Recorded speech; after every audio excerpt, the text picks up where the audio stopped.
और अब खबर भोपाल से, जहां पर एमपी में अंतिम पड़ाव पर भारत जोड़ो यात्रा। सुबह 6 बजे आगर मालवा के महूदिया से शुरू हुई यात्रा।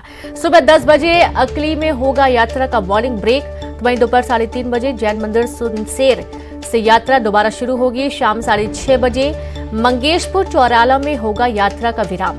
लालखेड़ी में रात्रि विश्राम करेंगे राहुल गांधी। तो खबर भोपाल से है, जहां एमपी में अंतिम पड़ाव पर है भारत जोड़ो यात्रा। सुबह 6 बजे आगर मालवा के महूदिया से शुरू हुई यात्रा। और संवाददाता वासु जुड़ गए। वासु, आज सुबह 6 बजे आगर मालवा से यात्रा की शुरुआत हुई है और देखा जा रहा है कि आज अंतिम पड़ाव पर यात्रा पहुंच चुकी है।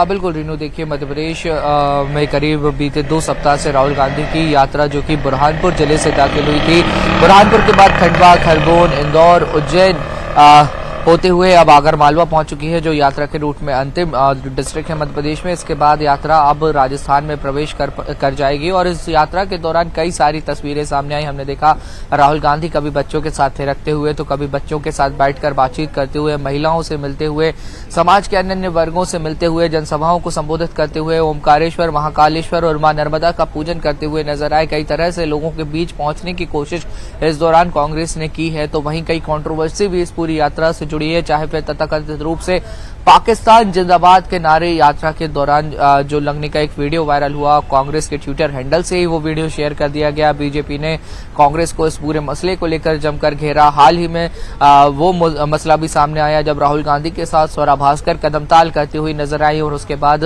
मध्य प्रदेश के गृह मंत्री नरोत्तम मिश्रा से लेकर बीजेपी के तमाम नेताओं ने कई सारे यात्रा को लेकर सवाल खड़े कर दिए।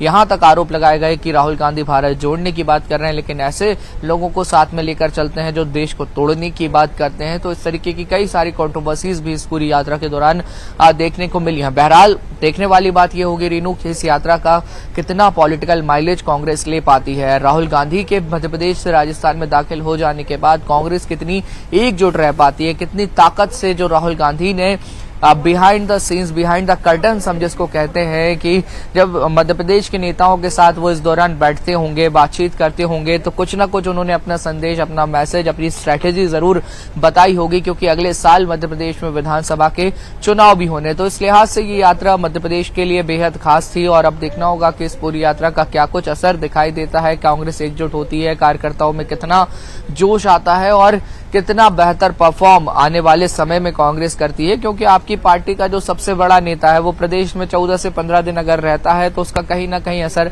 होता है। लंबी बातचीत नेताओं से होती है। ये आरोप लगातार कांग्रेस पे और खासतौर पर गांधी परिवार पे लगते रहे हैं कि मिलने का भी समय नहीं देते, और ऐसे में जब देखा गया है कि राहुल गांधी ने अपनी छवि बदलने की यहाँ पे कोशिश की है, लगातार लोगों से मिले जुले, कार्यकर्ताओं से बात की, कई कार्यकर्ता उनके साथ पैदल चलते हुए नजर आए और इस दौरान वो कुछ ना कुछ डिस्कशन भी करते रहते थे। तो अगर ये शिकायत अब दूर हो गई है, गिले शिकवे दूर अगर हो गए हैं इस पूरी यात्रा से, तो इसका कुछ ना कुछ असर जरूर कांग्रेस पर दिखना चाहिए। वो असर क्या होता है, जनता के बीच कांग्रेस की बात कितनी पहुंचती है, भाजपा के नीतियों को लेकर कांग्रेस ने जो अपनी बात रखी है, जो उसका पोस्ट किया है, वो कितना असर दिखाती है, ये पता चलेगा आने वाले समय में। जी रीनू।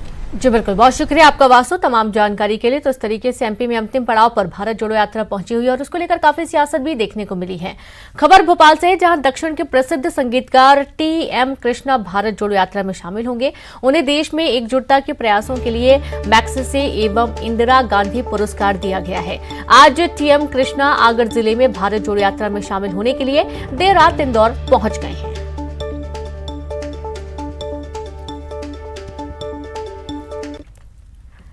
तो राहुल गांधी की एमपी में पदयात्रा का आज 11वां दिन है। राहुल की पदयात्रा आगर मालवा में जारी है और इससे पहले कल राहुल गांधी ने बीजेपी और संघ पर हमला बोलने के लिए सीताराम का नाम जपा। राहुल ने कहा कि महात्मा गांधी हैं राम कहते हैं, महात्मा गांधी हे राम कहते थे, जिसका मतलब है कि राम जीने का तरीका है।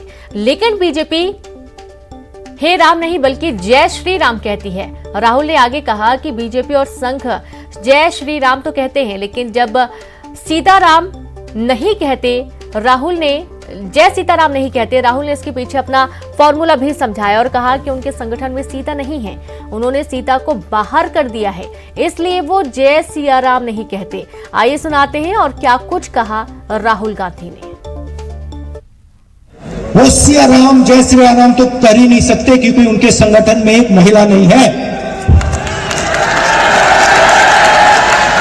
तो वो जय सिया राम का संगठन ही नहीं है, क्योंकि उनके संगठन में महिला तो हो ही नहीं सकती, सीता तो हो ही नहीं सकती। सीता को तो बाहर कर दिया। अब ये बहुत गहरी बात मध्य प्रदेश के एक पंडित जी ने इस सड़क पर मुझे कही है। कैसी लगी आपको? बढ़िया लगी? तो हमारे जो आरएसएस के मित्र हैं, मैं उनसे कहना चाहता हूं, जय श्री राम जरूर, जय सिया राम और हे राम तीनों का प्रयोग कीजिए और सीता जी का अपमान मत। तो एक खबर